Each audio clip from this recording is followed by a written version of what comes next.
গীবত থেকে মুক্ত রয়েছে এমন ব্যক্তির সন্ধান পাওয়াই যেন মুশকিল হয়ে গেছে। বর্তমান সমাজে এটি একটি সামাজিক ব্যাধির মতো প্রকাশ পেয়েছে। বিশেষ করে যখন আমরা বাজারের মধ্যে, চায়ের হোটেলের মধ্যে বসে যাই, বা 4-5 জন একসঙ্গে হয়ে যখন গল্প গুজবের মত্ত হয়ে পড়ি, তখন আমরা গীবত চর্চা করি, অর্থাৎ মানুষের বদনাম মত্ত হয়ে যায়। শরীয়তের দৃষ্টিতে গীবত কত ভয়াবহ তার কিছু নমুনাই আপনাদের সম্মুখে পেশ করতে চাই। শুরুতেই আমরা গীবত শব্দটা জেনে নিই। গীবত কাকে বলে এর সংজ্ঞায় একটি হাদিসই আল্লাহ নবী সাল্লাল্লাহু আলাইহি ওয়াসাল্লাম থেকে পাওয়া যায়।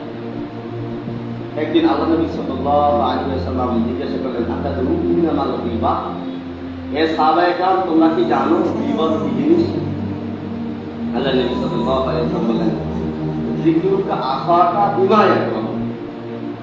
তুমি তোমার মুসলমান ভাই সম্পর্কে এমন কিছু কথা বললে যেগুলো শুনলে সে মন খারাপ করে, সেটাই হচ্ছে গীবত।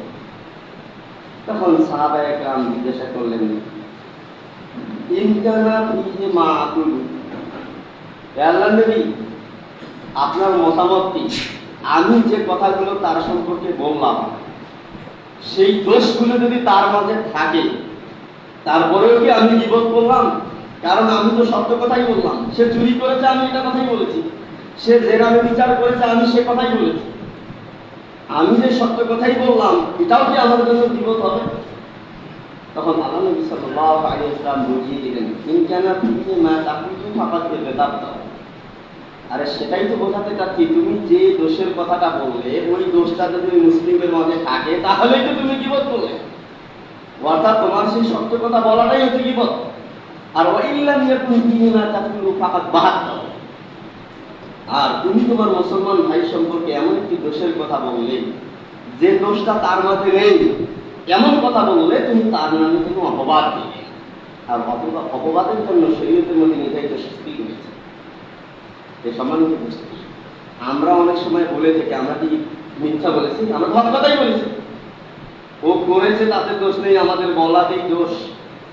অনেকেই আমরা এরকম যুক্তি দেখি, কিন্তু নবী সাল্লাল্লাহু আলাইহি ওয়াসাল্লামের এই বাণী থেকে বোঝা যায়, একজন ব্যক্তি অপরাধ সংঘটিত করেছে, আর আমরা তার সেই অপরাধের বিষয়টি মানুষকে বলে বেড়াই বা মানুষের মধ্যে প্রকাশ করে দিই, এটাই হচ্ছে গীবত।